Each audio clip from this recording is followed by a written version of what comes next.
Capítulo 9. Consecuencias de una desviación.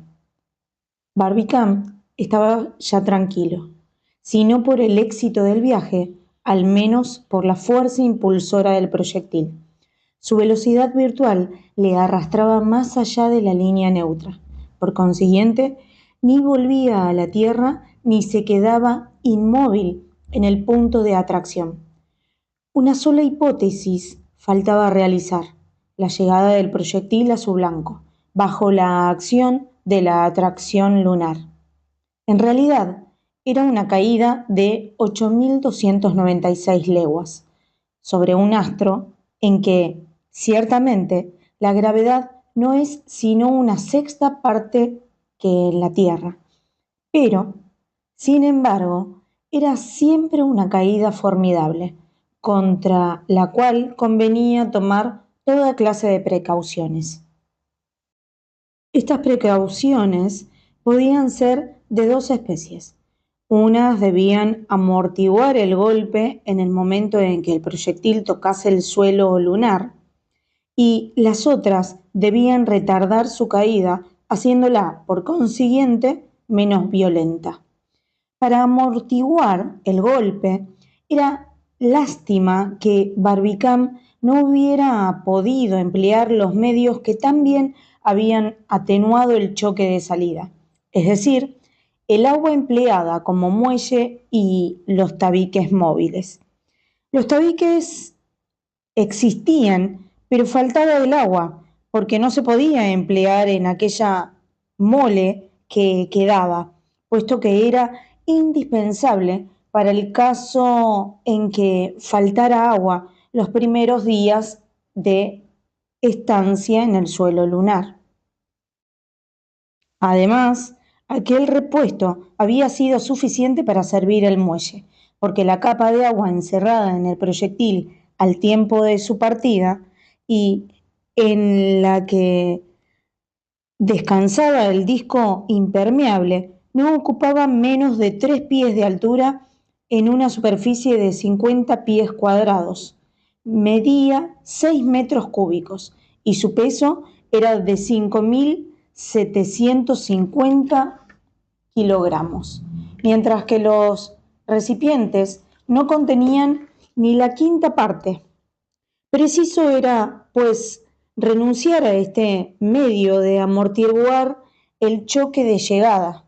Afortunadamente, Barbicane, no contento con emplear el agua, había provisto el disco movible de topes de muelles destinados a debilitar el choque contra el fondo después de la desaparición de los tabiques horizontales. Estos topes existían todavía y bastaba colocarlos y poner en su sitio el disco movible. Todas aquellas piezas fáciles de manejar, porque su peso era apenas sensible, podían volver a montarse rápidamente. Así se hizo. Los diferentes trozos se reunieron sin dificultad por medio de pasadores y tuercas y demás útiles que no faltaban. En un momento se halló el disco descansando en sus topes de acero como una mesa bajo sus pies. La colocación del disco tenía un inconveniente, que era el de cubrir el fondo, con lo cual los viajeros se verían en la imposibilidad de observar la luna por aquella abertura, cuando se vieran precipitados perpendicularmente hacia ella. Pero era forzoso resignarse. Además, por las aberturas laterales se podían también examinar en gran parte las vastas regiones lunares, como se ve en la Tierra desde la barquilla de un globo aerostático. Aquella disposición del disco exigió una hora de trabajo, así que eran más de las 12 cuando se acabaron los preparativos. Barbicane hizo nuevas observaciones sobre la inclinación del proyectil, pero con gran disgusto suyo. Este no se había vuelto lo suficiente para una caída y más bien parecía seguir una curva paralela al disco lunar.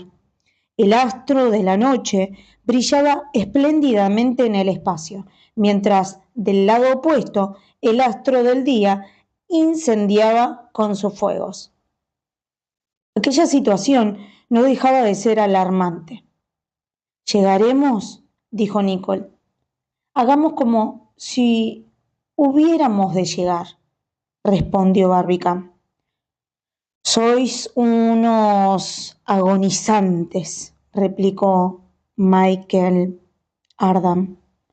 Llegaremos y más aprisa de lo que quisiéramos. Esta respuesta impulsó a Barbicán a volver a su trabajo preparatorio y se ocupó en disponer los aparatos necesarios para retardar la caída. Se recordará la escena del mitin celebrado en Tampa, en Florida, cuando el capitán Nicol se presentaba como enemigo de Barbicán y adversario de Michael Ardam.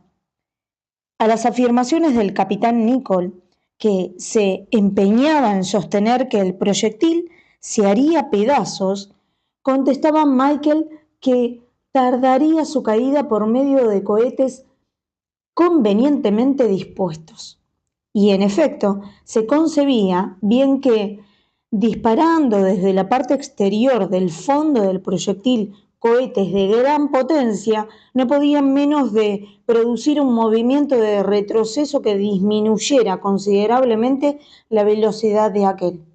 Aquellos cohetes debían arder en el vacío, verdaderamente, pero no les faltaría oxígeno, porque habían de producirlo ellos mismos, como los volcanes lunares, cuya deflagración nunca ha dejado de verificarse por la falta de atmósfera en la Luna. Barbicán, por lo tanto, se había provisto de cohetes de esta especie encerrados en cañoncillos de acero de forma de roca que podían atornillarse en el fondo del proyectil. Por la parte interior no sobresalían de este fondo, por la parte exterior sobresalían medio pie. Se colocaron 20 y una abertura practicada al efecto en el disco permitía encender la mecha de que cada cual iba provisto, produciéndose así todo el efecto por la parte exterior. Las mechas inflamables se habían puesto de antemano muy forzadas en cada cañón. No faltaba, pues, más que quitar los obturadores metálicos ajustados en el fondo y reemplazarlos con los cañoncillos que ajustaban también exactamente. Esta nueva operación se acabó a eso de las 3 y tomadas esas precauciones ya no había más que esperar. Mientras tanto, el proyectil se acercaba visiblemente a la Luna, cuya influencia sentía en cierta proporción, pero su propia velocidad le arrastraba también en una línea oblicua. La resultante de estas dos influencias era una línea que podía convertirse en una tangente, pero era seguro que el proyectil no caía normalmente en la superficie de la Luna, porque su parte inferior, en razón a su mismo peso, debía hallarse vuelto hacia ella. La inquietud de Barbicán aumentaba al ver que el proyectil resistía las influencias de la gravitación. El sabio, que creía haber previsto las 3 hipótesis posibles, la vuelta a la Tierra, la caída a la Luna y la detención en la línea neutra, se hallaba improvisto con una cuarta y nueva hipótesis, preñada de terrores, porque era lo desconocido, lo infinito. Para pensarlo sin acobardarse, era preciso ser un sabio resuelto como Barbicán, un ser flemático como Nicole o un aventurero audaz como Michael Ardam. Entablóse conversación sobre este asunto. Cualesquiera otros hombres hubieran considerado la cuestión bajo el punto de vista más práctico, tratando de averiguar a dónde los conducía el proyectil. Pero ellos no lo hicieron así. Lo primero que trataron fue de la causa que debía haber producido aquel efecto. Es decir, ¿qué hemos descarrilado?, preguntó Michael. ¿Pero por qué? Mucho temo, respondió Nicole, que a pesar de todas las precauciones tomadas, el Columbiad no haya sido bien apuntado. Un error, por pequeño que sea, basta para lanzarnos fuera de la atracción lunar. ¿Habrían apuntado mal, pues?, preguntó Michael. No lo creo, respondió Barbicane. La perpendicular del cañón era perfecta y su dirección al cenit de aquel sitio completamente exacta. Pues bien, pasando la luna por el cenit, debíamos llegar a ella de lleno. Y hay alguna otra razón, pero no doy con ella. ¿Llegaremos quizá demasiado tarde?, preguntó Nicole. ¿Demasiado tarde?, dijo Barbicane. Sí, replicó Nicole. La nota del observatorio de Cambridge expresa que la travesía debe hacerse en 97 horas, 13 minutos y 20 segundos, lo cual quiere decir que muy pronto. La luna no habría llegado al punto indicado y más tarde habría pasado ya. Convenido, respondió Barbicane, pero partimos el 1 de diciembre a las 11 menos 13 minutos y 20 segundos de la noche y debemos llegar el 5 a las 12 en punto de la noche en el momento de estar la luna llena. Ahora bien, son las 3:30 de la tarde y 8 horas y media debían bastar para conducirnos al punto de nuestro destino. ¿Por qué no hemos de llegar? ¿No sería un exceso de velocidad?, respondió Nicole, porque la velocidad inicial ha sido mayor de lo que se suponía. No, 100 veces no, replicó Barbicane.